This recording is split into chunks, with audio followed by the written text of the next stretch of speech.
Halo, selamat datang kembali. Kali ini kita akan bahas sebuah kasus interaktif yang menarik nih dari Dr. Ricky Sababalat yang Anda bagikan ke kami. Ya, halo.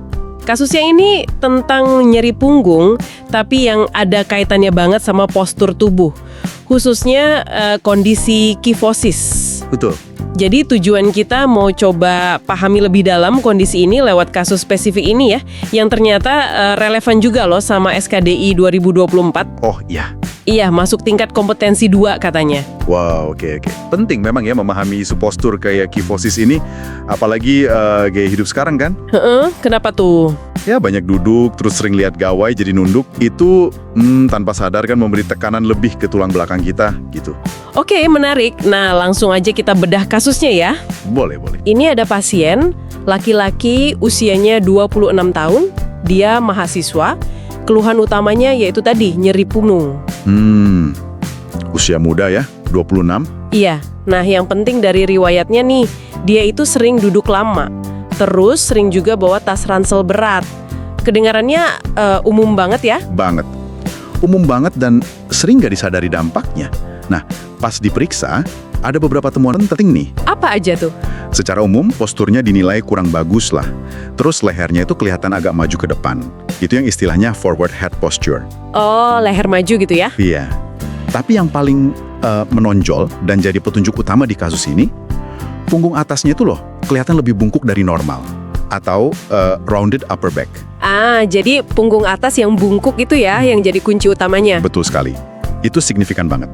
Nah, pertanyaan intinya nih dari studi kasus ini, kalau temuannya gitu, riwayatnya gitu, kondisi apa sih yang paling mungkin dialami pasien ini? Oke, nah, berdasarkan analisis dari sumber Anda itu, diagnosis yang paling pas dan kuat itu kifosis. Kifosis ya? Iya. Kalau pakai skor kecocokan di situ dibilangnya 10/10. Wah, 10/10, skor penuh dong ya? Berarti cocok banget. Cocok banget.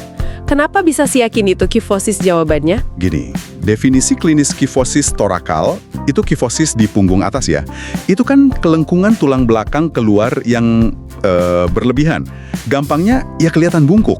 Bungkuk ya? Nah, ini kan persis sama temuan utama di pasien tadi, rounded upper back. Ditambah lagi riwayatnya dia. Sering duduk lama, posturnya mungkin kurang pas, bawa tas berat lagi. Itu semua faktor risiko klasik buat kifosis yang karena kebiasaan. Istilahnya kifosis postural. Oke, jadi nyambung banget ya antara temuan fisik sama riwayat kebiasaannya ya? Nyambung banget. Tapi kan biasanya ada diagnosis banding lain ya? Di sumber Anda juga disebutin. Gimana kita yakin ini bukan yang lain? Pertanyaan bagus. Kita lihat ya diagnosis bandingnya, ada lordosis disebut. Tapi kemungkinannya kecil banget. Skornya cuma 2/10. 2/10, Ya. Jauh ya? Jauh. Lordosis itu kan melengkung ke dalam, biasanya di pinggang.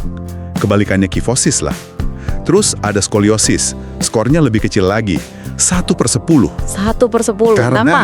skoliosis itu melengkungnya ke samping, kiri atau kanan gitu, bukan ke belakang kayak bungkuk.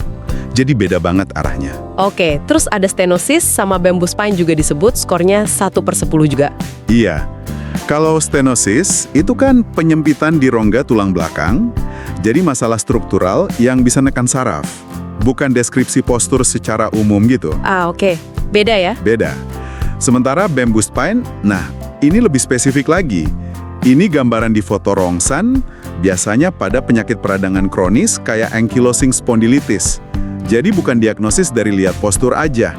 Makanya skornya juga rendah. Jadi ya kifosis tetap yang paling pas. Oke, jelas banget ya bedanya masing-masing. Jadi kalau kita simpulkan beberapa poin penting nih dari analisis kasus ini buat Anda ingat. Pertama, temuan punggung atas membungkuk itu identik banget sama kifosis. Kedua, faktor risiko kayak postur duduk jelek sama bawa tas berat itu penting banget buat dikenali. Betul. Ketiga, tadi ada istilah forward head posture, leher maju itu ya. Itu seringnya kompensasi tubuh aja karena punggungnya bungkuk. Tepat sekali. Dan penting juga ya, bedain kifosis sama skoliosis. Sama-sama kurva tulang belakang, tapi arahnya beda. Kifosis itu bungkuk ke belakang, kalau dilihat dari samping. Kalau skoliosis, melengkung ke samping, dilihat dari depan. Oke, Nah, kalau kasusnya kifosis postural kayak gini, penanganan awalnya biasanya gimana, Dok? Nah, menurut sumber Anda itu, yang paling pas ya, edukasi perbaikan postur sama latihan penguatan punggung. Edukasi dan latihan ya? Iya, betul. Karena ini kan seringnya gara-gara kebiasaan sama otot lemah ya. Jadi langkah awalnya itu konservatif aja dulu. Kita kasih tahu pasien gimana cara benerin postur sehari-hari. Waktu duduk, berdiri, bawa barang. Terus kasih latihan khusus buat kuatin otot punggung sama perut. Nah, ini nyambung juga sama SKDI tingkat 2 tadi. Dokter umum diharapkan bisa ngenalin kondisi ini, kasih edukasi, dan tahu kapan perlu dirujuk kalau misalnya kasusnya lebih parah atau nggak membaik. Oke, jadi intinya untuk kifosis postural ini kunci utamanya ada di perubahan gaya hidup sama penguatan otot ya? Betul sekali. Kebiasaan sehari-hari itu perannya gede banget. Coba ubah postur, kuatin otot inti, itu bisa bantu banget ngurangin beban di tulang belakang dan perbaiki lengkungannya. Wah, pembahasannya mencerahkan sekali ya. Oke deh, ini menutup ulasan kita soal kasus kifosis dari materi Anda. Sama-sama. Mungkin sebagai penutup nih, ada pertanyaan reflektif buat Anda semua pendengar. Kalau lihat kebiasaan kita sehari-hari, seberapa sering ya kita tanpa sadar itu posturnya beresiko kayak di kasus tadi? Dan mungkin ada nggak sih satu aja perubahan kecil yang bisa Anda mulai hari ini buat jaga kesehatan tulang belakang Anda? Pertanyaan bagus tuh buat direnungkan. Iya kan? Oke, terima kasih banyak sudah menyimak perbincangan kami. Sampai jumpa lagi.